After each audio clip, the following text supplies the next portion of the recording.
Let's Talk JMMA with Charlie Jewett from sogo-kaku.com. This is a podcast about the deep end of the Japanese combat sports scene. I'm your host, Shu Hirata from On the Road Management. Now, let's begin. Hey, good morning, Charlie. Good evening. How you doing? Good. It's 8 a.m. in Japan now, right? Yes, it is. And it's night after they announced finally the Bantamweight Grand Prix of the RIZIN New Year's Eve 33 now. Well, I mean, did they make any announcements that we weren't expecting? But I think everybody was happy about the matchmake, right? Well, yeah, it seems like you and I probably talked about it in the past, but these were the types of matchups that they were most likely to make. There's no way that Kai was going to face Ogikubo again, and there's no way he was going to face Inoue again. So Takizawa was really the only option. Sure.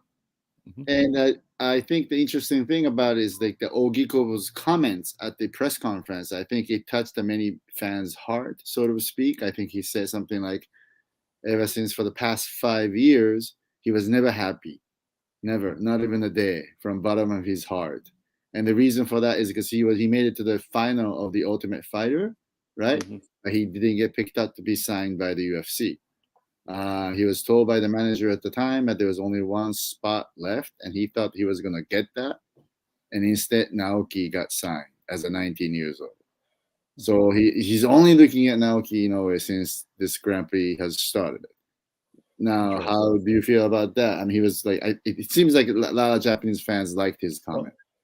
Well, my wife and her friends thought he sounded really cool. Mm-hmm. They thought it was a cool comment, so I think it went over well, especially after Naoki kind of bumbled on the mic and didn't really say anything. I don't know why Naoki always have to check to make sure if the microphone is on or off, and have to say right before that. True to character, but yeah, I thought it's a cool comment that's going to build interest in the fight. Mm-hmm. And even if it isn't true, I think it is true, but it kind of actually brings some attention over from the Kai fight to this fight.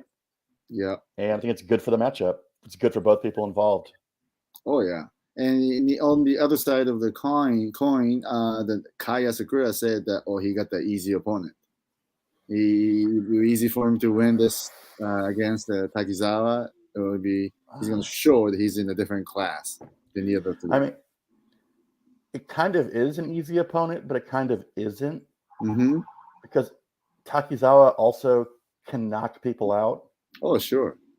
And so in that regard, it's kind of a dangerous opponent as well. Mm-hmm. Because we saw in the Motoya fight that if you get a little too friendly with him, a little too aggressive, and you don't defend yourself, he'll knock you out. Right. Well, let me tell you this. I don't think Kai has never fought anyone that tall as Takizawa, right? Mm-hmm. So Takizawa is going to reach advantage over him, which sort of reminds me of first time when Joanna fought Rose Namajunas. Yeah. Mm-hmm. She's been used to fighting all these shorter opponents, so it just took her by surprise, and things like that could happen, right? Well, I'm also constantly drawn back to the Yamaniha fight as well. Mm-hmm. With Kai, mm-hmm. where if he can't finish you, even though he won that fight, he started mm-hmm. to kind of struggle. Right. Like, I think if he can't finish you right away, he starts to have issues. And it's not like Takizawa is being knocked out left and right. Right. So I think it's just a mixed case of there's super high expectations on Kai. Right. And if he doesn't knock him out right away, it's going to be seen kind of as he's slipping or something like that. Mm. Well, I'm a little biased because I manage Naoki, but from what I see from Kai's expression, how he talked in Japanese in this press conference, he seems like he's putting too much expectations on himself. Yeah. And he's predicted publicly that Ogikubo is going to beat Naoki, that Ogikubo is going to advance. But to me, he was just talking about what he's hoping, Yeah. Mm-hmm. Yeah, and chances are, I think most of the most predicts that Naoki will advance. So he will have to face Naoki and Takizawa, which is the two taller opponents, which he has never done before. So, plus, I'm interested to see how his striking power holds up over a one-day tournament. oh yeah, I know that too. Mm-hmm. Right, and again, it's a big chance for Takizawa, right? So he's gonna go all out. He's probably not gonna think about the final, right? He probably beating Kai is a much bigger deal for him right now. Well, that's what you got to think, like, what kind of pressure is Takizawa going to put on himself? Mm-hmm. Is he going to see this as an opportunity and go at Kai, or is he going to kind of fold under the big lights? And because, I mean, I was impressed with his performance against Motoya. He just stayed calm and knocked him out when he came in. Oh, exactly. And I think, you know, how he was criticized about being not too aggressive against Imanari? Well, that's anyone would do that against Imanari. Exactly, right. And again, I have a feeling he's going to try to really finish Kai from the beginning, you know, because you know that Kai is going to try to finish him, right? Obviously, try to do that. Tournament. So what, in a tournament, you obviously are either just going to try to finish them immediately or take as little damage as possible. Mm-hmm. So I think that I think Kai and him are probably going to try to finish it immediately, and then go back to the back and just be refreshed and wait for the next fight. Right. So I think many of the experts still predicting, you know, it's going to be Kai against Naoki on the final. But although a lot of people still saying that, I think Ogikubo has a real good grappling power, and that could kind of take the toes on Naoki. So in terms of getting to the final, he may be more worn out than Kai, is what many fans and experts are saying. What do you think about it? I saw some tweets where they were saying that, like Naoki's only ever knocked out one guy with his punches, so Ogikubo has a stronger wrestling base. But I mean, Naoki was injured in his last fight, so that was probably why he wasn't going for a crazy finish or anything. No, he really couldn't hit any right hand. So, yeah. And if they think that he can't knock somebody out, that's just kind of stupid. But he's also, I think the person people are saying that are forgetting that Naoki's also a really good grappler. He's very good grappler. And when people try to take him down, he pretty much takes their back immediately. Yes. So I wouldn't write him off as so quickly. Like if Ogikubo sloppily tries to take him down, he might be in trouble. Yeah, because you know, here's what it is. Ogikubo is much shorter, right? Obviously, and you know, anyone who knows the grappling, the guy who has a longer legs and arm has a little advantage. And physically, I think Naoki is now much bigger. Yeah. When he used to fight in flyweights, and face it, the Ogikubo when he fought in the Ultimate Fighter, he was at 125. Yeah. Yeah, so it's a little different here. So I actually feel maybe it's better that he get to fight Ogikubo because it's less actually possibility that he might hurt his fist. Because I know I shouldn't say this, but that gloves by Isami on the RIZIN, I think the side part of that gloves is too thin. Yeah, I mean, boxers break a lot. Yeah, injuries on the fist and RIZIN than any other promotions, I think. Interesting. Yeah, I think so. I mean, you know. We've also had 2 RIZIN events in a row where we show if you recklessly go for a takedown, you can get knocked out coming in. Right. Yeah. So, I mean, Ogikubo's got to be careful coming in. Right. But I think what's more likely is Ogikubo comes for a takedown and he sprawls and takes his back and tries to submit him. Because when he did that against Watanabe and Motoya, he was so fast in doing it. Yeah. That it'd make me hesitant to shoot in on him. Right. Mizuki, Naoki's older sister, and myself actually just told him that if Ogiko ever took him down and if he ever put his back on the mat, he's going to have to pay penalty to the sister. That's the kind of mentality that he should approach this fight. We told him we were going to charge him some big penalty. I saw that they were doing like a YouTube live yesterday. Yeah. And I don't know. They're just always on their own pace. Like I think especially Mizuki doesn't live in Japan. She's been away for almost like 3 years now. So she's not really up to what the trend about the Japanese fighters or the fans. Yeah. She's only thinking from the like UFC's point of view. So Well, Ogikubo's built up like a lot of fans through the RIZIN Confession videos. So I think a lot of fans like him, but I still think Inoue is probably the favorite to win the tournament. Right. And after all, I think I think when Naoki tweeted it about his match up with Ogi Kubo, Matt Chanel, I think put a comment says it's a big fight. So from the fighters outside of Japan's point of view, I think Ogi Kubo is known. So maybe for so-called outside of Japan's point of view, this is the big fight that Naoki really needed, to prove himself. So, but as always, it's a one-night tournament, so anything could happen. Yeah, anything, right. Plus, can we talk about, I am most disappointed about the reserve bout. Oh, yeah, I was going to get into that. What do you think about that, Motoya versus Kintaro? I mean, what were you hoping, Yamaniha? It made most sense to me that at the RIZIN landmark show, two guys that fought in the tournament and fought and won. True. So I thought Imanari and Shuto Watanabe should have been the reserve bout because they were both in the tournament, and then they went and won a match to get back in the tournament. True. And Motoya is he's lost to Naoki. He's lost to who else? He lost to Takizawa. Right. So I mean, I have no interest in seeing him in the tournament again. Right. The other fighter deserves it more, I think. Right. A bit more. Yeah, and Kintaro makes sense to me because Kintaro is quite popular. Kintaro draws a unique fan base. Oh yeah.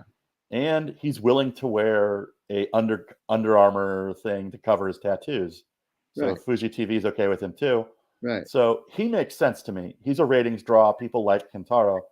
But Motoya's not a big deal. I don't understand it. Like, I think the fight community props him up more than the fans do. Oh yeah, definitely. Yeah, he's more like for the hardcore fans, not for the general public. Right. And it's not for the New Year's Eve kind of guy, I think Deep likes him. So Deep is like pushing him forward. Probably. But I don't think there's fans clamoring for him to be on there. And my only idea is that the only thing that would make me happy is Shuto Watanabe called out Ota after his last fight. And so if they're going to put that on the New Year's card, that makes sense to me. That's what I wanted to get into because Japan just announced that they just banned all foreigners to enter Japan, right? So Sakagiba, after this press conference, he has mentioned that they has to file the petition for visa for like 10 non-Japanese guys to come in. Yeah. But now he's sort of expecting that's not going to happen. Right. So I think, like you say, Shuto Watanabe versus Ota, I think it's going to happen in New Year's Eve because they need to fill up a card.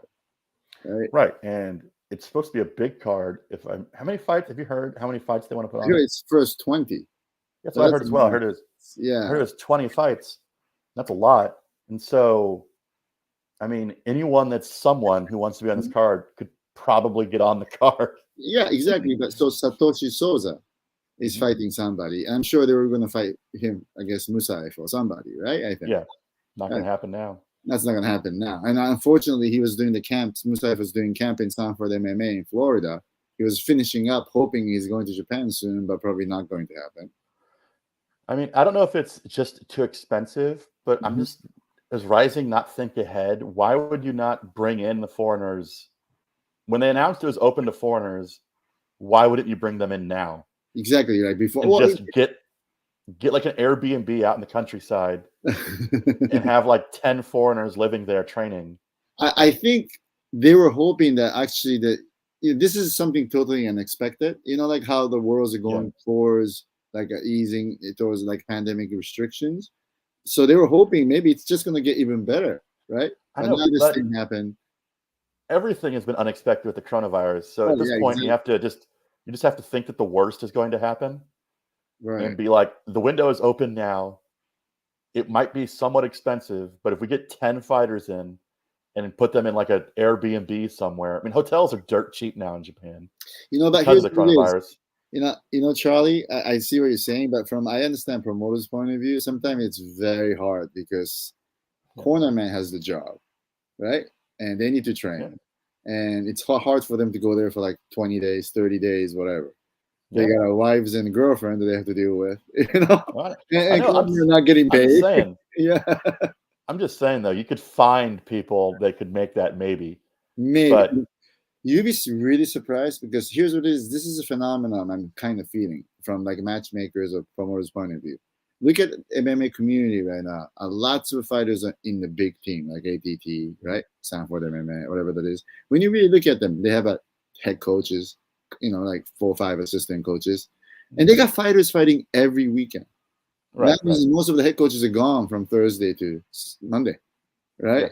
Yeah. And they would not be able to afford to take 30 days off on this one or 2 fighters. I understand that, but I mean, just bring the fighters in or something. Like, there has to be something you can do. I mean, certain fighters, like maybe you could bring in the same fighters from one team or something. Yeah, exactly, as a training partner and stuff like that, and you've been giving them some fights too, right? I know it's an extreme idea, but at this point, if your entire meal ticket is on making New Year's Eve a big deal, and the thing that Japanese fans love more than anything are Japanese versus foreigner fights, sure.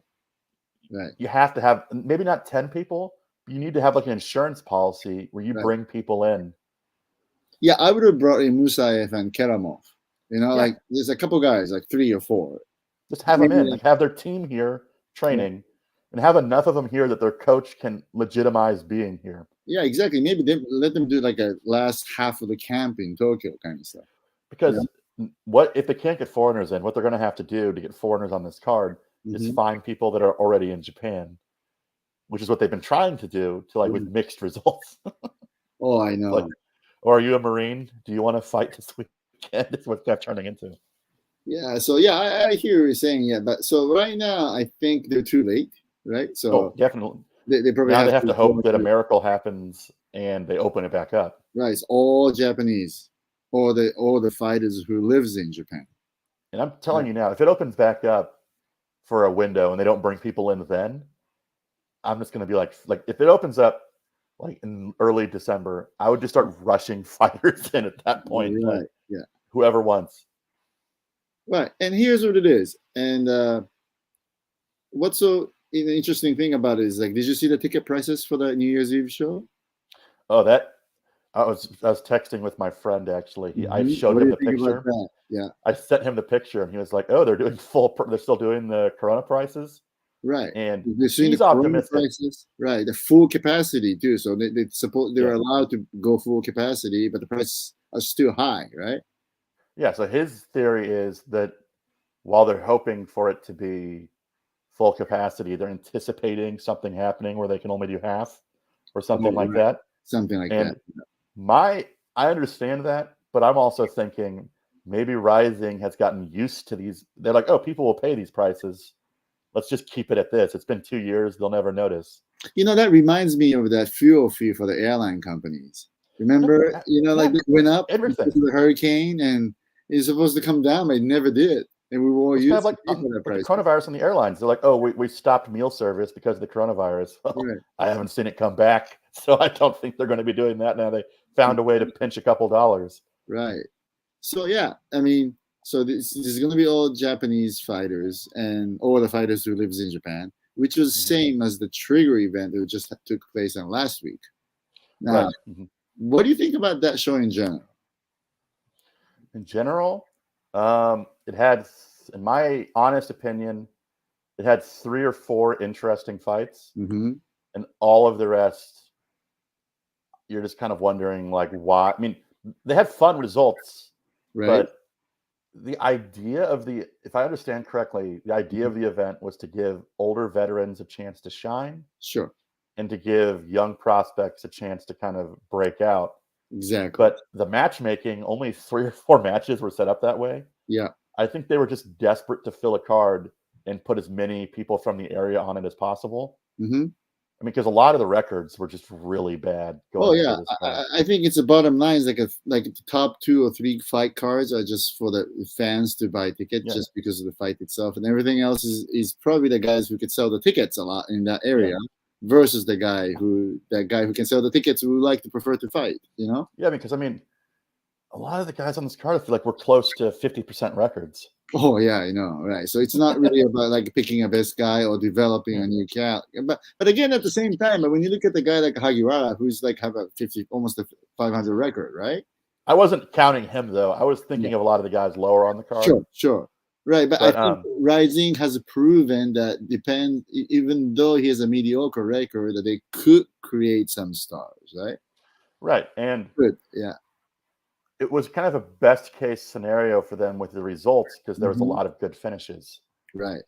Which will erase the fact that half these fighters, I mean, I don't think they should really be on RIZIN cards. No, right. I mean, but again, like I said in the last episode, that some of our sponsors are complaining that RIZIN right now is like a deep Pancrase fights doing on the big venues.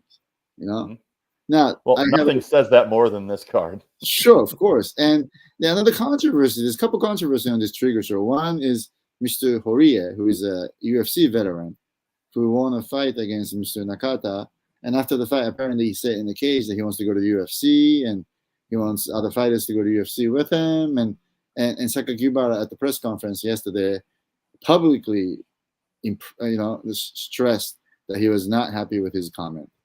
And he's getting paid by RIZIN right now. So maybe his priority should be going after the RIZIN belt, instead of talking about going to UFC. It was kind of a stupid comment to make in the ring, in the cage, in my opinion, because it wasn't a super impressive victory.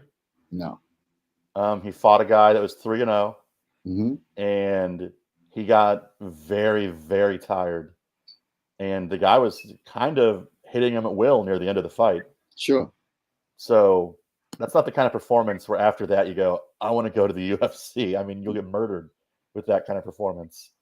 Yeah, exactly. And he also injured his fist, right? So he's out of the New Zealand, And I mean, let's just be realistic. With the whole pandemic thing, fighting in the UFC is not an option for him. No. So saying it right now has no positive benefit for him. All it does is piss off his current employer, who has already lost a couple of champions and high-level fighters to Bellator and the UFC. Right. So he doesn't like hearing that someone that they thought they were going to be promoting is already thinking of leaving. Yeah, exactly. Right. And he's like, what now? 3-0 now, right? In RIZIN. So he should be in line to actually even challenge Ushiku or a big fight against Saito, stuff like that. But now, if I were a promoter like Sakakibara, you wouldn't feel so good about it, right? I mean, well, unless you have a talk with him and he changes his tune, why would you waste your promotional dollars promoting this guy? Right. I mean, the bottom line is this. I think they are going to have a long talk with him because he is on the 3-fight winning streak. And he's the one guy that they need to do something in the featherweight because I'm hearing the Mikuru is injured, right? He may not be able to make it New Year's Eve. And I'm also hearing the Kleber Koike's management's still having a trouble with RIZIN, negotiating. I don't know what's going on. So featherweights in chaos from matchmaking point of view. Speaking of that further chaos, I mean, Ushiku's fighting for deep next.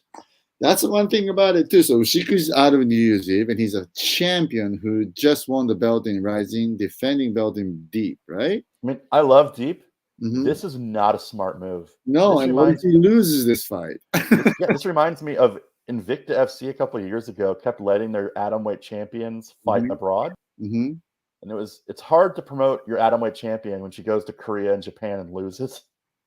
It's just like, no, like you can't risk your champion going and losing. Right. Oh, but before we get into any further, just to mention to the listeners that just so you know, Mr. Nakata, who was the opponent of Mr. Horiguchi on the Trigger, he speaks fluent English. Really? That's interesting. Yeah. Yes. And one more interesting thing, his father runs one of the very notable production company in Japan, representing some of the top talents in Japan too. So he's got a pretty good connections into the Japanese entertainment world, speaks perfect English, and even though he's now 3-1, he's looking okay. I mean, he's 4-2. I misspoke.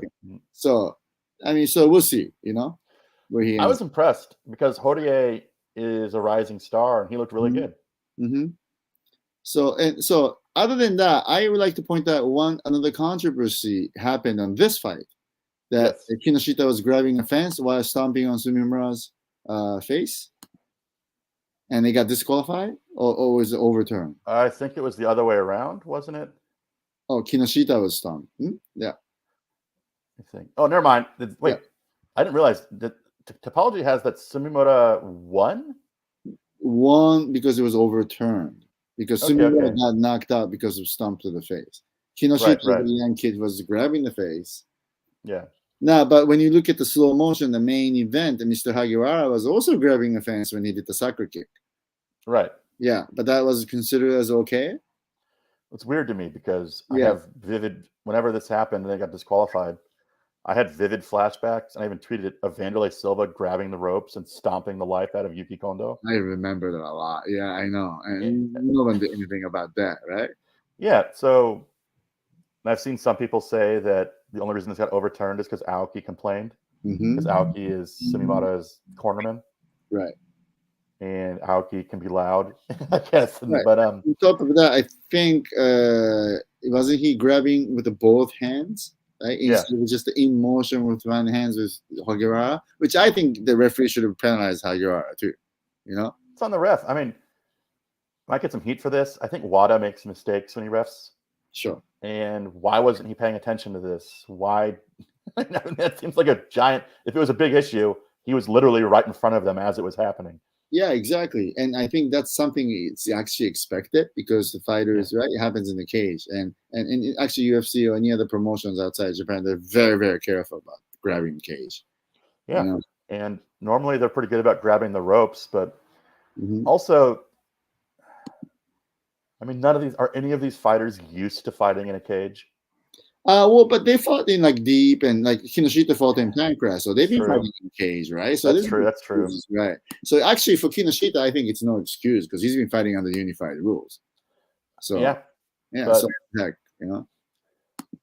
Now, it's kind of weird because I mean, the fight was already over. I think before the stomps even happened. Sure, right. So I think it's stupid in a way that he did that, but again, he deserves the disqualification, right? Sumimura kicked a guy in one of the worst low blows I've ever seen. The guy had to be carried out of the ring in a stretcher. Yeah. So maybe this is karma for kicking another fighter in the balls. He gets his head stomped to oblivion. But also, it was kind of a slow stoppage too. I mean, how many stomps did the guy get in before Wada 3 jumped or in 4, right? I know. I mean, should have been just stopped right after the one shot, right? So I think it was slow. Not to be super critical on referees either, but I was rewatching the Imanari fight. And that guy tapped before Imanari even cranked it. True. And the ref didn't even do anything. Like he didn't. Right, I know. And the guy's arm was destroyed afterwards. If I was that guy, I'd be furious at the referee. Yeah, generally, yes, the stoppage is slow in Japan, especially. I mean, ever since from the Prix days, I think. Yeah. No. So now another thing I want to point out about the Trigger show is like this is the first cage show that RIZIN has put it out, right? And I hear zero complaint from the fans. No fan says, "Oh, how come it's not in the ring?" Right. So I think it's a clear sign. I think, you know, I some of the fights, even the RIZIN 32, especially about like Bobby Olagon against that Kita Muragai, that when Olagon was outside the ring, right, and they stood them up, and it's considered as an outside the ring escape, whatever that is. It's just very, you know, it's hard to figure out what's going on. Right, and I think most of the outrage about the cage comes from like people that watch RIZIN from the outside of Japan. But for one, I prefer the ring, but I think the Trigger shows being in the cage is fine. And I think Sakakibara said he might do other shows in a cage, which kind of kind of worrisome to me though, because I aesthetically think the ring is better. And I like the fact that there's corners that people get trapped in. I like the fact that there's no like wall climbs and things like that. But from a fan perspective, I didn't hear any of the Japanese fans complaining. No. And actually, it's in a way like even for the fans who prefers ring, you know, like how RIZIN has updated their rings from the last couple shows ago, right? And they had the ropes make it tighter, and so it's more closer to what cage is like. Right. So yeah, so that's a couple of things about this Trigger show. So let's see where. Oh, and then one more thing I noticed: the Trigger shows. I know the answer to this, but there was no catwalk on that cage. Right? Yeah. I'm hearing that they were ordered the cage, the RIZIN ordered the cage, but it didn't make it on time. So they had to borrow from deep. Oh, okay.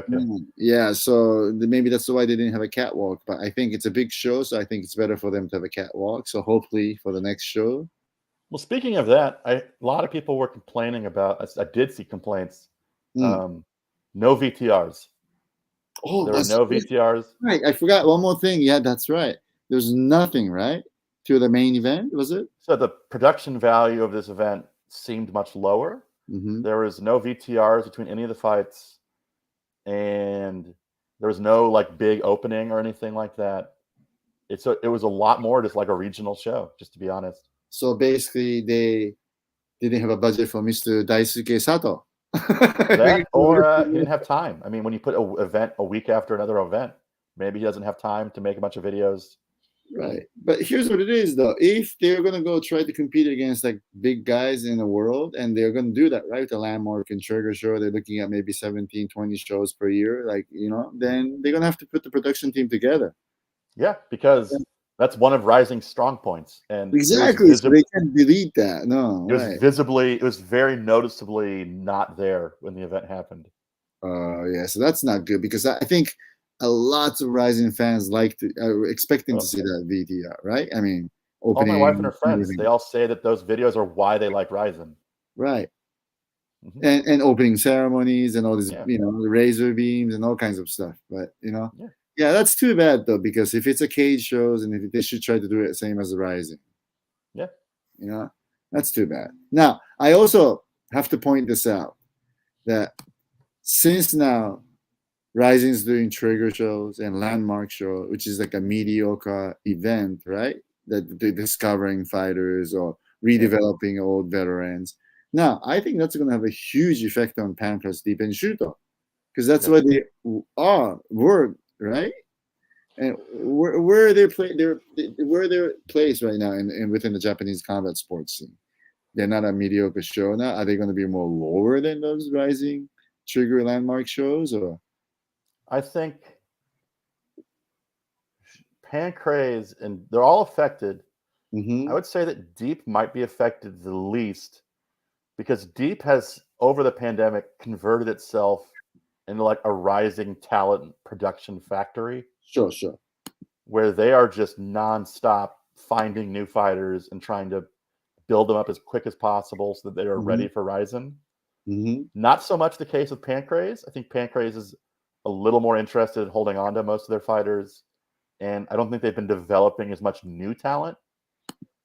And Shuto was already not really playing ball, but the way that this affects Shuto, in my opinion, is that this is really RIZIN is now committing to going to like southern and western Japan to put on these shows. That's true, yeah. And I feel like that was kind of a market that Shuto, Deep, and Pancrase all like to tap into a couple times a year. Mm-hmm. And if RIZIN is doing this now, maybe that dries that up for them. Right. But, Deep is putting up a show in December 12th, right? With the Deep Jewels. And Pancrase doing the show also in December. So they're putting up a show in steady pace. But in another way, I will say a lot of the fighters on this card, I mean, I can't see any of them outside of like 3 fights. Mm-hmm. I can't see any of these guys like main eventing a Pancrase or a Deep card. Like, it seemed like a lot of local talent and guys with 50-50 records. So, I mean, a lot of these guys to me almost seemed like they aren't good enough to have been on a Deep or a Pancrase card either. So, I mean, I think it seems like they're going to have to dip deep, right, into them all. And then what's going to happen to Nexus and Grachan and Gladiators, all these other shows? Hopefully what happens is when foreign fighters are eventually allowed in, that they can start filling their roster with foreign fighters, because now they're digging at the bottom of the barrel, it looks like, to find Japanese fighters. Well, exactly, right. But still, like, it seems like Deep still do get a little bit more better fighters than the other promotions, because they get to book Ushiku. They got the Seki, who is a rising fighter, so is Kanda, right? And I think Oshima Saudi even hinted that her next fights are going to be in Deep. Mm-hmm. Now, and her last fight has over 2 million views on YouTube. So I know, that's amazing. Now, do you think? Well, I mean, I know she's small, but since she's fought Asakura, and since Seika Izawa is at 105 now, do you think they're ever going to have to fight for the title? Yeah, I mean, that'd be a great fight for them to do, but I don't know what. I like the fight and I don't like it. I like it because they're both really good. I don't like it because I think they could both go to RIZIN now. Yeah. And why have your two prospects kill each other? Sure. Now let's talk about this because you have mentioned that you interviewed Izawa like once, Yes. and so you know her and well. And I think Izawa, just like any other most of the Japanese fighters, they always say like, "Oh, I want to be a champion in Japan first, then go to UFC." Yes. Now, I always tell all the young fighters that you can always be a Japanese champion after the UFC. When UFC knocks on your door, forget the local title, forget the Japanese title, fans or supporters. Just get there first, because you always come back. But a lot of fighters doesn't feel that way, or maybe being pressured by the coaches or people around them to not feel that way. But do you think you still like that in most of the Japanese fighters? Well, it's kind of an interesting situation because I don't know why she's saying that. Is she saying that because going to the UFC now isn't really an option because of the coronavirus? So kind of stay busy, go to RIZIN, become a champion, and then when the coronavirus is over, you can go to the UFC. Or is her thought process that to get the attention of the UFC, I have to do something like this? It's kind of interesting because I mean it's not easy to get in the UFC if you're from Japan. Oh yeah, it's not easy to get into UFC from anywhere at this point because I think UFC has contenders and looking for fights and tough. Like every day on Twitter, it's just like a bunch of fighters being released that are kind of surprising. Right, Kevin Lee just got released too, right? So, exactly, yeah. So yeah, I mean, if they're releasing Kevin Lee, who are they looking for? Yeah, and I will tell you, like here on the record, that for example, I know a lot of Brazilians, for example, has a fantastic record. Like 20, 21 years old, looking really good, but most of them getting no love from UFC. Well, they don't need. It's like you have to think: what markets does the UFC want that they don't already have? So what they probably want Mexican fighters. They probably want Chinese fighters. That's they want markets. Yeah. Good thing you just mentioned that because I think I'm always thinking like 6 months ahead for all my clients, and let's say the pandemic got much better, like in terms of travel restrictions next year. UFC could do an Asian Contender Series, or it could do a China show because it's obviously they want to do some show in Shanghai, right? That's where UFC PI is at, because that would open the door to the Japanese fighters. Right. Yeah.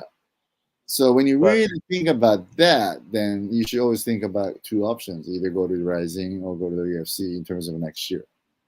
But like, say you're a fighter like Izawa, and you're the Deep Jewels 52 kilogram, 150-pound champion. What do you have to do to get the UFC's attention to get them interested in you? Beat somebody recognizable from UFC matchmaker's point of view, and that could happen only in RIZIN on Invicta because it's hard for RIZIN or anyone to book like top talent, right?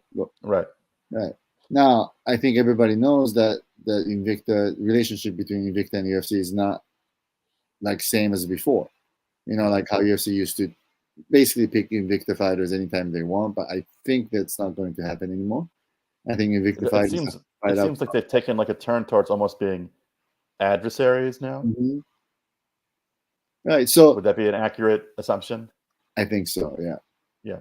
Yeah. And of course, besides that, the UFC has a Contender Series and the other ways to try to get women fighters too, right? What was it? LFA, the promotion they're trying to push now too. Yeah, I heard that they're trying to push LFA to put up more women fights.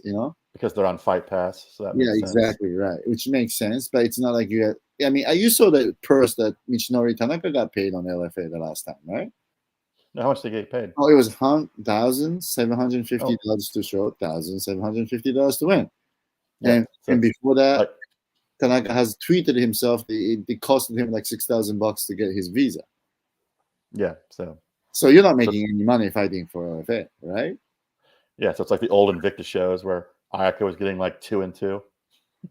Yeah, actually, for the record, I think she started at 3 and 3. Okay. Yeah, I just remember it being what I thought was exceptionally low. No, however, but the Invicta does pay for all the visas and stuff. Yeah. So that's the big difference, right? And Michinori Tanaka had to pay for his visa. He had to move to California. So he had to be a local fighter to get the fights. So that's a big difference, Yeah, so yeah, I mean, to get into the UFC is not that easy anymore. But I still think for the girls, it's a little bit more easier than the guys. I think. Yeah. Yeah. And as long as we're speaking about the girls, Mm-hmm. I just briefly wanted to mention there's a Deep Jewels show coming up Yeah. on the 11th of December. Mm-hmm. And the only reason I want to bring it up is because there's some good fighters fighting on the card, but Yeah. there's somebody making their debut that stands out to me. Mm. It's not getting a lot of, I don't think it's gotten any international attention and seeing somewhat little Japanese coverage. There's a girl named Hanako Sawa making her debut. Yeah. And she may be the highest caliber wrestler outside of Miyu Yamamoto to be making her MMA debut. Yes. With the difference being Miyu Yamamoto didn't start fighting until her late 30s or 40s. And this girl, I believe, is only 22 years old. Right. And I'm talking like she all Japan junior champion, third best in Japan. I mean, regularly wrestling at very high level. I think it's a really big deal that she's making her debut. Saeki talked about how they wanted her to debut earlier, but they just had a really hard time getting her to find opponents. Yeah. Because no one wanted to fight her at an amateur level. So it's like, all right, well, I guess you have to start out as a pro. Right. I think Saeki has high expectation for her, and he's planning on doing a women's flyweight tournament, like 8 women tournament next year. So and I think it's obvious he's trying to write a scenario for her to win that tournament and go to RIZIN, right? Right. Yeah. And I mean, if they do that tournament, there's nobody at 125 pounds that is going to be able to out wrestle her. The only question is how quickly does her in Japan at this tournament I'm talking about. And so the question is how quickly does her striking catch up? How seriously is she training? So I'm very interested to see what she looks like when she makes her debut. You know what? I agree with everything you just said. Everything. Mm-hmm. But there's one person in this planet of Earth who strongly disagree with what you just said. There's a person named Miss Rin Nakai, who is also fighting at 125. She could easily prove me wrong by joining the tournament and fighting. Exactly right. And you know, let's do a weekly, bi-weekly Rin Nakai update right here. Since we just mentioned Rin Nakai. Now, Rin has been training in different gyms, right? Yes. For a while. Then and what is it like? But at the end of the day, like I think now it came back and she just tweeted that retweeting and copy and paste is also a crime. Right.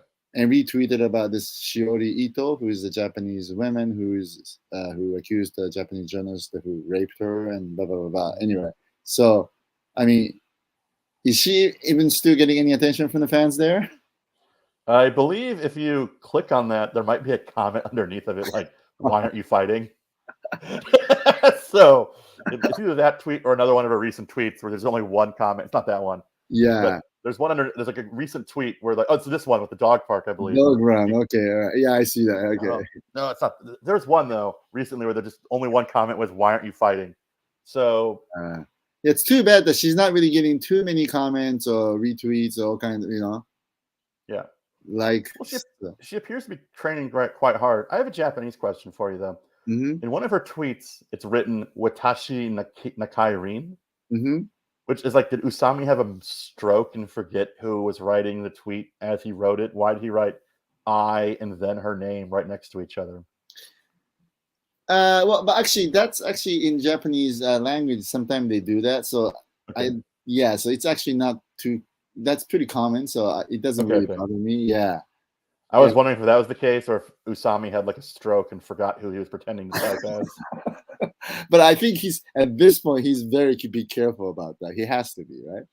Right. Yeah.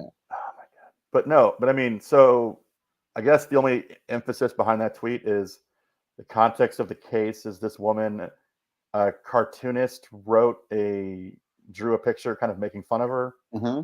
And then 2 guys retweeted it. And then they got sued and she won. And the people that retweeted it also owed her money. Right. But that's like, I heard it's like $10 or something like that, right? It was like 8,000 yen. So it's like $8 or $80. So, but Nakai Rin has constantly over probably most of her career complained about people defaming her on Twitter. So it only makes sense that Usami would latch on to this right away. Right. So it only makes sense that she should be fighting in this Deep Jewels flyweight tournament then. Right. I mean, it's perfect. If she wants to get in the UFC, if she goes in there and upsets all these people, perfect. You'll look really good. But winning a mixed rules kickboxing match in heat isn't going to get international attention. Right. And the point here is this: if UFC ever does Shanghai show, they're gonna have those UFC PI Shanghai graduate that they have to use, right? Right. And they got a couple of 125 girls, and there's no other 125 girls from Japan. So the chances are it's going to be. So I really think Usami and Rin Nakai should go back to the table with Saeki and do this flyweight tournament. Yeah. Yeah. And let's do it. It's the best chance she gets right now, I think. I mean, they've been waiting for 2 years. The UFC hasn't called yet. Are they going to wait forever? Right. Yeah, exactly. They're not going to call. So I think the only way to do for them to do is just win this tournament, right? The campaign. We'll see, you know. Plus, now, even in Japan, the tournament's going to have some big fights in it. Probably the most, at this point, Hanako Sawa might be the most, wrestling-wise, most skilled. But, I mean, Shizuka Sugiyama is expected to take part. Right. Kate Lotus, who isn't as skilled as her, but is probably getting more popular than her, is also taking part. So, I don't know why she wouldn't. Right? So, almost everybody. Yeah, so I think it's also something that she could clearly win. So why would you not enter it? It's not like it's a giant gamble for her. Yeah, well, but I am interested to see her though. Let's see if she goes against this 22 years old and how she will, what she'll do. Yeah. So well, maybe Hanako Sawa could get revenge for Murata. Yeah, exactly. And, for wrestlers against Nakai Rin. Yeah. I thought it was interesting too because I was kind of looking into the Sawa girl. I'm writing an article about some of the fighters, and I saw pictures when she was younger of her with Kid Yamamoto and of her with Bob Sapp. So I'm like, maybe she's been secretly admiring MMA for a while now. Right. And now that her wrestling career is over, it's time to make the transition. Yeah, so that's going to be very interesting. Now, the last topic I wanted to touch here today is the Horiguchi versus Pettis, which is, I think, everybody in Japan is kind of talking about that right now, right? Yeah. Yeah. Well, they made a RIZIN confession video. They made Bellator confession number one. Right, yeah. That's a big push, and also Bellator did the deal with the Unext, which is the Japanese platform to That's the same platform that Landmark was on. Right, Landmark was on, and I think they also have HBO dramas and Showtime dramas, right? Right. Yeah, and I think I'm surprised that Bellator didn't do any deal with Abema or any other bigger platform. Went with Unext, so it's obviously executed by RIZIN. Yeah, because Abema has shown they'll make a deal with the promotion if the promotion has a Japanese star. Right. Like that's one championship all Abema cares about is Itsuki. And Horiguchi is more popular than Itsuki, so I don't know why they wouldn't be interested. Yeah, exactly. But the point is, I think the relationship between Bellator and RIZIN is very tight, right? Obviously. Exactly. Yeah. And do you think this is going to score? I mean, have a good pay-per-view buys like the Mikuru versus the Hagiwara on the last Landmark show?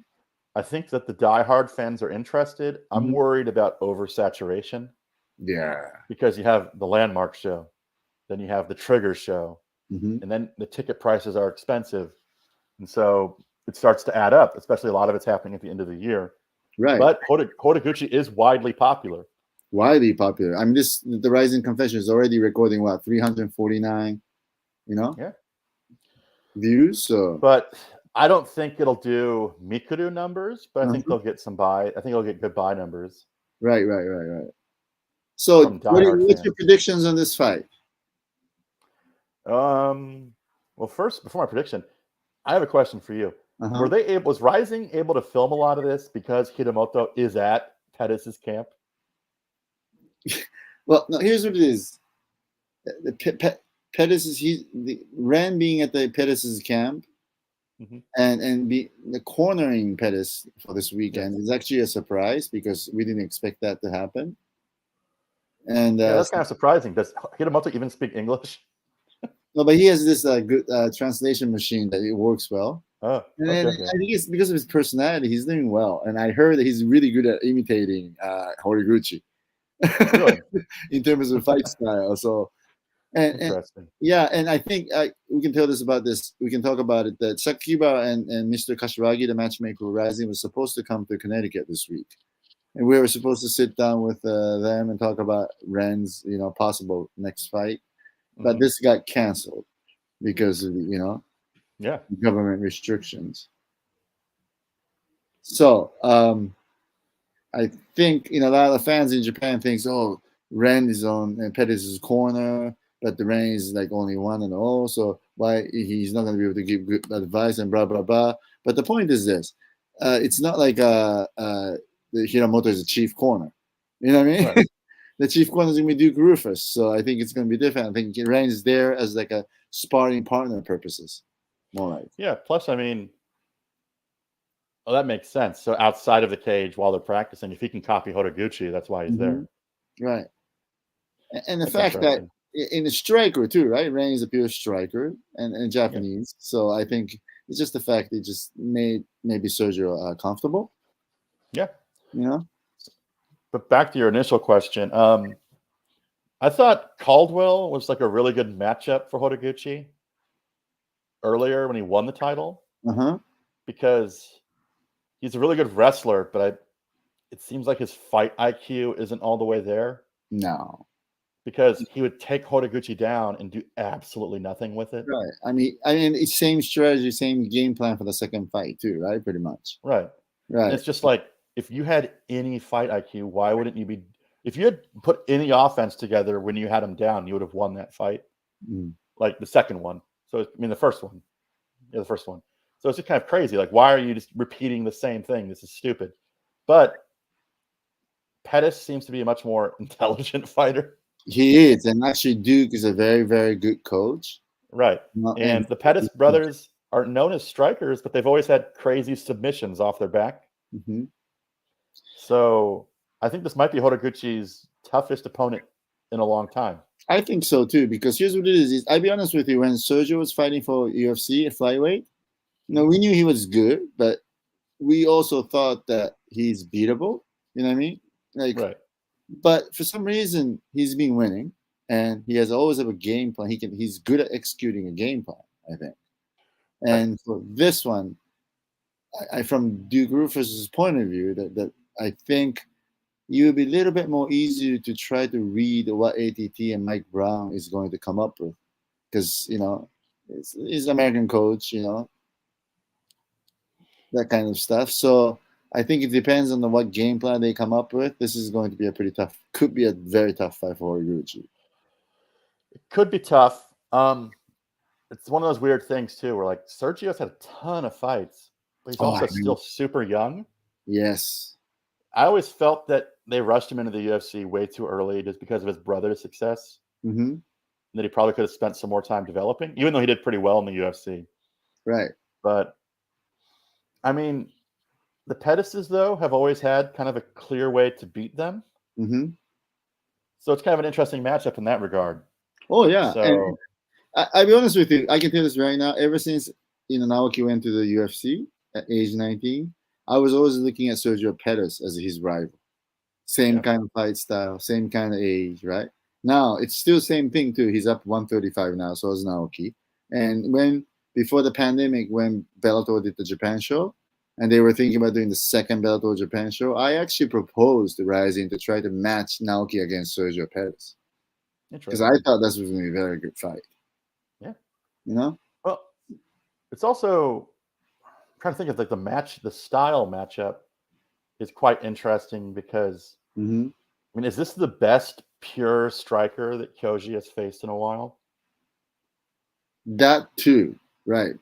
So this is going to be, but again, Sergio is not that tall, right? So it's not like, know how Horiguchi is always shorter, which he used that as his advantage, right? In terms of his striking game. Right. For this time, we'll see, But it also kind of makes up for it in the fact that he may not be as tall, but they're also a lot more kicking oriented.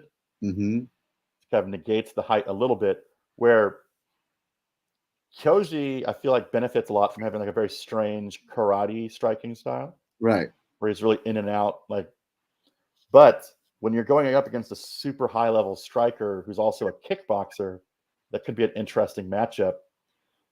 Because in karate, don't you tend to put a lot of your weight on your front leg? Front leg, yes. And if he starts attacking that leg, or if he hits him as he's coming in, Kyoji could be in trouble.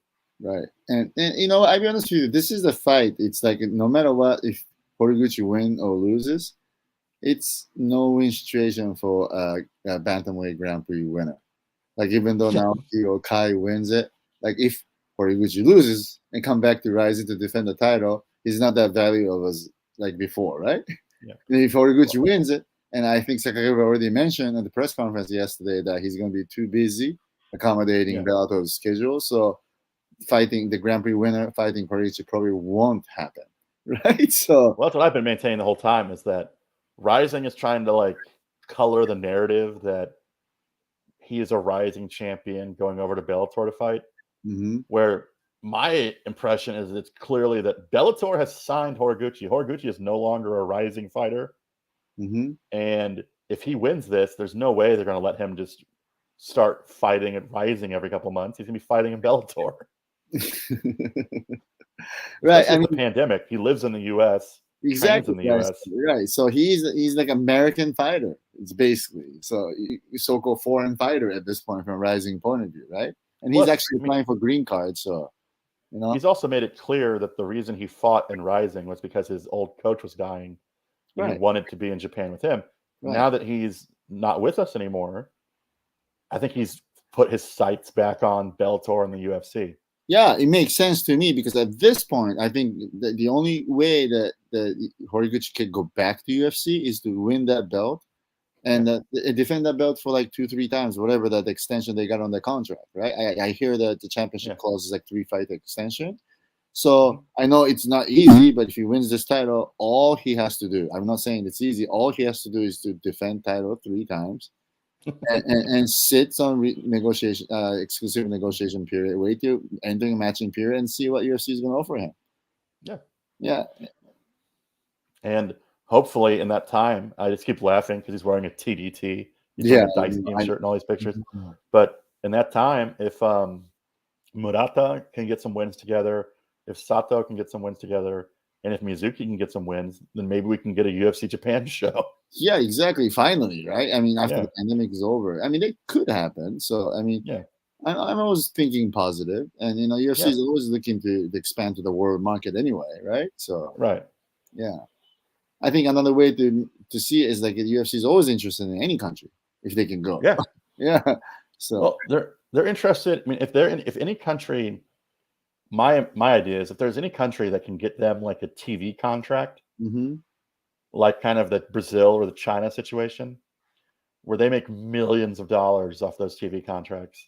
If they can get a country to do that, like Fuji TV or something, if they get like a giant star, they'd be all over it.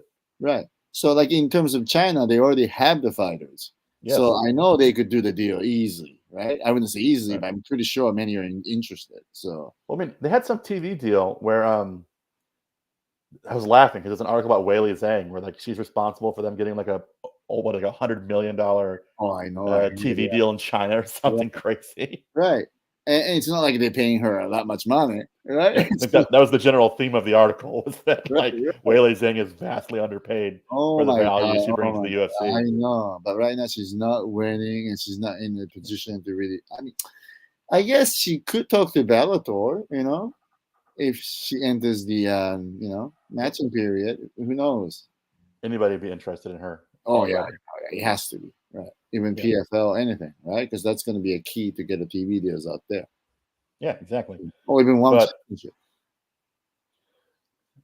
What were your thoughts on the RIZIN? Do you have any predictions for the New Year's Eve card outside of what we already talked about? Right now, since like it seems like no non-Japanese fighters from outside the country cannot come in, it's really hard to predict because I know what's going on pretty much, but I think the matchmaking meeting is in chaos at this point. I mean, my thoughts are in the Okinawa show, much to my dislike, The Bobby Oligan show did get a lot of YouTube clicks. I think it was the most watched fight from the event. I think so too. So all of them will be in there. I think maybe even Hakim against Shibata. Who knows? Yeah, because Bobby took no damage. Right. And it's not like he has other things to do. Right. So, I mean, he might be, he's likely to be involved. Right. And here's what it is. I don't know if this is going to happen or not for terms of women's fight. We all know this is only one fight to make, which is Hamasaki versus Red. Right. Now, more at this point, you know? My problem with them loading at the end of the year is Yamamoto Miyu just had eye surgery from the injury. Sure. Rena, I think, also has a somewhat injured eye. There's rumors that Kana Asakura injured her arm in the Saudi Oshima fight. Yeah, I heard that too. So right there, your three biggest draws, you've made them all fight in November and October, and they're all probably too injured to fight on New Year's Eve. Exactly. So they got Hamasaki with nobody. There's nobody to fight. Right. Nobody. And Hamasaki is a great champion, but she needs a dance partner to promote the fight. Oh yeah, of course. You need the two to tango. And I think the best choice at this point, which I hope she won't take it, would have to be Izawa. Yeah. Yeah. It'd be like that. Yeah. Or, I mean, I would almost just, even though she's coming off a loss, I would almost just push Siwoo Park up there and be like, look, we have Ham Sohee's training partner, and just try to make her look like Ham Sohee and push her out there. Yeah, exactly. I mean, or I think in the Japanese promoters' mentality, they may try to go search for some pro wrestler who's willing to do MMA. I know one of our friends on Twitter, I'm saying this sarcastically, the T1 ticket seller guy. He, for some reason, he's like had some tweets recently that are like really anti-women's MMA. He was like, oh, you're all out eating dinner. Screw you guys. But he also had some comment about who he wants to fight in RIZIN. And he essentially said anybody but Hikaru Aono. I was just like, why the hatred for Hikaru Aono? It seems so random. Yeah, this T1 ticket guys, he owns the ticket agency in Japan, but he also shows up on the pro wrestling ring. He also does a little pro wrestling. So I think some of the tweet he does is like part of the character he plays in pro wrestling world. Makes sense. Right. But he for some reason he doesn't like Japanese women MMA fighters. He thinks I think he doesn't like the older Japanese women MMA fighters. He calls them the ants, the obachans. He thinks most of the girls are basically beggars. You know, that's the way he sees it, and he makes a huge deal about like Tomi Matsu and the other girls went out with during the pandemic when they're not supposed to. You know. Yeah, okay, sorry, they fucked up, no big deal. That's the way I look at it. But he's just going after these girls, you know? The chrono's not that bad right now in Japan. The numbers are super low. Everybody's going out. Just like five, right? Like 5 per day. But the reason I brought this up was because Hikaru Aono is one of the few, because of her connection with Shuto Watanabe, she is one of the few fighters I want to see fight in RIZIN right now. Because the gate is open. If Nisei and Ida Koga are RIZIN worthy, Hikaru Aono is clearly RIZIN worthy because clearly, I think she submitted Nisei in the first round. I may be wrong, but I mean, she's clearly better than them. So I think Aono will get a spot because at this point they need to fill that show. Well, they've been hinting at it on the confession videos for so long, right? That she's not scheduled for the December Deep Jewel show. So it makes sense. So, my inner fanboy, who loves Shuto Watanabe's weird character, needs him and Hikaru Aono to fight on this card. I think so too. And I think on a random note, they released a book recently on stretching, and all the pictures are Shuto and Hikaru. Really? like, why would I ever buy? Who's buying this book? That's you know what's so funny? We actually do have a potential book deal offer for Naoki. I'm looking at it right now, but I think it's maybe a bit too early, you know, because I think the book should be about both Naoki and Mizuki, because I really look at their career, what they are. I don't think it is any other sister-brother duo who would do what they have done already. Yeah. Again, in next 50, 100 years, who knows, right? Let me think. They have a very interesting story just because even outside of fight fans, they kind of fish out of water, her moving to the U.S. without really speaking English. Right. It's kind of a crazy story in and of itself during a pandemic as well. And actually, not Okay. only that, actually from the elementary school days, their actually stories are quite extraordinary. Yeah, so I mean, which I can't review right now, but I think it's almost like even Netflix worthy kind of story. Really? Their life are very, very interesting.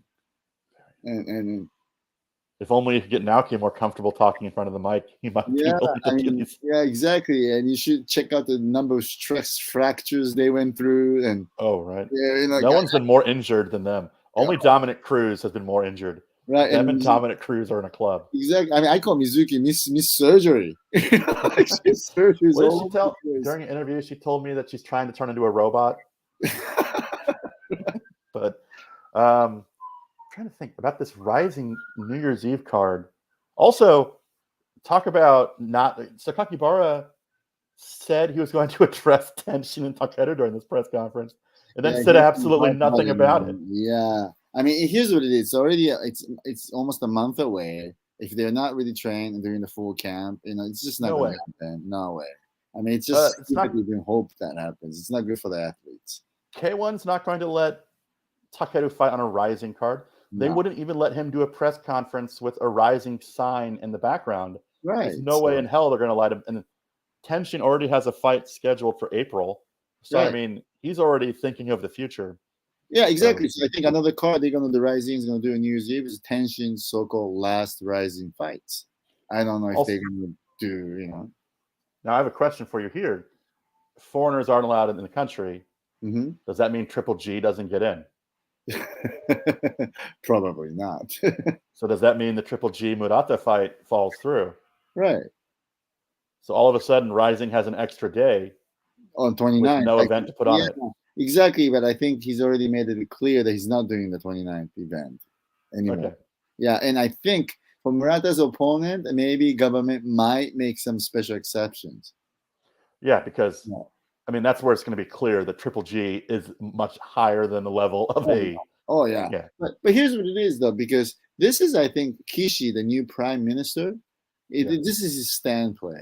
I think this is when he wants to show to the public that he's a quick decision maker and he'll do this thing and that right. Like it's more like Americanized style instead of the old Japanese way. Everything takes so damn long to do anything.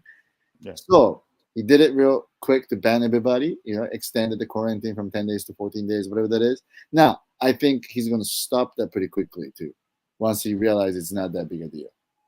Well, I would also if you're Sakakibara, are you not calling Genki Sudo right now and trying to get some government help to get these people in?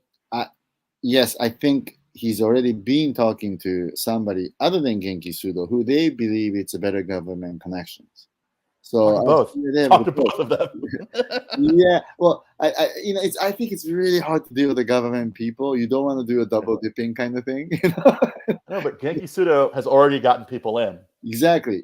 Right. However, they did get in Musaev, right? Earlier, and that was the But connection. that took forever. That took them months to get him in. Forever. Yeah. And I can tell this right now, it's just so much paperwork. And you know, the fighter could get injured, right? And they need the replacement. They would not take yes to the replacement because it's all, you know, strictly government thing. You know, once you said this and that's it kind of thing, you know. Is this potential blessing in surprise? Do they close the gates now and the numbers go down even further and then they open them back up in December? But at that point, is it too late to get visas for people? You know, you'd be surprised because this is how it works with the Japanese the visa, the work visa to go to Japan. You go to get a petition approved in Japan. You send the petition to the actual fighter, and that fighter has to take the petition to the nearest Japanese embassy and to do the interviews and give the passport to the embassy and wait a couple of days to get their visa pages back. So you have to count the days of actually getting a petition approved in Japan. And the funny thing about the Japanese this visa petition is they only take applications on Tuesday and Thursdays or something like that. Okay. So you have to then you get application Tuesday, they get it a couple of days later, and then you get a FedEx out, right? You know, and they have to make an appointment to go to the embassy here, and so you really got to look at least 2 weeks or maybe even 3. So you're really looking at a tight, right? Because my initial thought is that this is terrible. But then there's the nagging thought of maybe this is better than them closing it December 15th. Okay. Because now RIZIN can make backup plans, and then if it opens back up, they can rush and try to get foreign fighters in to make it better. Right. But no, I think Sakakibara already kind of gave up on bringing anybody else from outside Japan now. You know, yeah, it's just difficult. I need to try harder. I needed more optimistic and ambitious. But here's what it is: on top of that, like if you have this special visa, they only have to go through 3 days quarantine, like a business tracking plan, whatever that is. And Sakakibara mentioned he canceled the trip to Bellator this week. We were supposed to actually sit down at Bellator, Connecticut, to talk about Hiramoto and stuff, but that's all canceled because he couldn't get this 3-day quarantine rule. He had to do 14. So say forget it. So that means his fighter has to do 14 days too. On top of what I explained to you about getting a visa and petition approved and do interviews, it's just not enough time anymore. So it's just not going to happen. It's pretty clearly not going to happen. No, it's not going to happen. Yeah. So we need, like me, has already sent an email to Mr. Kashiwagi saying like, I got this guy available, ready to go. You know. So what we need 38 Japanese fighters for New Year's Eve. Maybe exactly. So that means is like, I got a couple guys like, for example, Yuta and Rock, who has win over Taichi Nakashima, Saito, featherweight. He's ready to go, kind of stuff. So that's what all the managers are doing right now, I think. If I'm a manager for a fighter like Saudi Oshima, who just had this win, I'm trying to take advantage of the fact that before the pandemic, every women's fight in RIZIN, except for like one, was Japanese versus foreigner. I'm taking advantage of this vacuum and trying to get my fighters high up the ladder as possible before foreigners are allowed back in. Of course, yeah, right. And so I'd be like, you're not fighting. If I was like Ishikyu's manager, if I was Oshima's manager, but you're not fighting for deep. You're getting on the next RIZIN card, and we're trying to push you up as high as we can before the reset happens. But that's the right thinking, but also at the same time, as you could see how Ushiku is getting fighting deep, Judy Ohara had to go through. You have to talk to both sides to accommodate what Saiki needs to get done, opposed to what RIZIN willing to do, because RIZIN cannot just go and storm through and take all the fighters from deep, and deep cannot do anything kind of stuff, So I will quote, I wrote an article on Rena a couple of weeks ago, and there's a moment, because it kind of reminds me of the Mikuru, where Mikai Asakura is all the pressure. She talked about all the pressure she had around 2016, where it's like, I'm single-handedly responsible for women in RIZIN. If I fail, women's MMA kind of fails in RIZIN. And then she lost, and then she went to Hawaii, and she kind of went, screw it. I'm no longer carrying this baggage with me. I'm going to be selfish. This is my career, and careers aren't that long, and I need to look out for myself. And I feel like more fighters, maybe not that extreme, but maybe your fight career isn't super long. Make hay while the sun shines. You need to be somewhat selfish sometimes. I mean, that's the right way to think about the career, period. But you know what's so funny? Like, compared to that, look at the Naoya Inoue, the boxer. I have never heard him saying, I'm carrying Japanese boxing on my back. That pressure, it's like self-imposed, isn't it? Right, it is self-imposed, and he actually really strong. Somehow, why, I don't know why, but in the Japanese MMA world, coaches or people around them is like pressuring them in that manner. But I always tell them, who cares? They're not going to pay your bills. That's what I told them. They're not going to put you on your payrolls. I would also be like, one of the nice things about the Japanese fight community is, I feel like a loss in Japan doesn't affect you as badly as a loss in the U.S. No. Where in the U.S. they're kind of obsessed with undefeated records. Right. And in Japan, it's like, as long as it was a good fight and the fans were excited about it, you'll be brought back for another day. Right. And the good thing about the Japanese promotions, even though you lose, if you put a good fight, the chances are they're going to bring you up pretty fast. And they love the whole redemption arc. I mean, they had a whole RIZIN show about how all the losers were getting back on track. Right. So, just to go back to that subject, yes, Saori or Izawa or any other girl fighter right now, I think they need to go and fight either Deep Jewels or RIZIN as much as possible, and hopefully RIZIN. But I can tell you the example. Like, for example, Makoto Shinryu and Yamato Fujita is fighting for a deep flyweight title now. Now, both obviously prefer to fight for RIZIN, right? Because the other flyweights are in there. There are obviously some lesser flyweights are in RIZIN, but they also understand that it's better for them to get the title in deep, so they can get a better deal with the RIZIN, and also accommodate what Saeki needs to get done. So you owe Saeki one thing. So if anything happens in RIZIN, if you lose, you can always go back to Saeki and say, hey, listen, I did this for you, so you're gonna have to get me a fight. Well, that's the thing with Deep as well, is they seem to have always taken care of the fighters. I mean, Imanari and all these guys have always had a place to fall back on if things got rough. I mean, I can tell this publicly. I do negotiation for Makoto because he's managing, he's under our management. And now Makoto wanted to fight for RIZIN, and he just opened the gym in Sendai, is struggling because it's in the countryside. So he feels that fighting for RIZIN will boost his membership up and stuff like that. But also same time, I had to explain to him that he's got to think a little long term. If he says, oh, no to Deep in February, right? And what if he doesn't get a fight in RIZIN in March? Now he sits around for another 6 months, 8 months, Yeah. So I told him it's probably better to fight and get the title, and I can negotiate better deal for RIZIN. Yeah. But also at the same time, I actually did explain to his father and him that, I think it's better to also try to negotiate with the UFC or one or everybody. I explained to them beggars can be a chooser, so you have to be able to negotiate with others, Mm-hmm. So things like that happen. So yes, it makes sense that what you say is totally correct. It's just better to fight in higher level of RIZIN. But you gotta. There's always the balance. You're right. There's always the balance of having to keep people happy. But especially with the women's divisions, though, I feel like the RIZIN division is so shallow. Oh, it is. And if you beat someone like Kana Asakura and then you get another win, you're immediately a star. Mm-hmm. And so I just feel like if you're a man, even for Deep, because Deep Jules' atmosphere has changed so much since RIZIN came along. Right. Their ticket sales, they're doing way better. They're getting a lot of young talent now. So I think Deep has benefited the most from RIZIN. Well, this is what I think. If the pandemic is over, if there's no restriction on travels, if I were Sakakibara, a RIZIN crew, I would try to do deal with Invicta. You know why? Because Bellator obviously is not in bet with UFC. So is Invicta not anymore. So why not do this good alliance with the big promotions that is not in the bet with UFC? But you say that, but I feel like Deep Jules had an alliance with Invicta in the past. Yeah, it didn't work well because it was like Invicta took a couple fighters, and then maybe one Invicta fighter fought for Deep Jules. Exactly. So no, the point is this: it's obvious that it's not many fighters in Japan that could fight even in Invicta level. So I'm not really proposing a fighter exchange, but I think RIZIN could make some of the Invicta fighters busy. Yes. And they need opponents for Asakura, Yamamoto, Reina, Hamasaki, or potentially Oshima.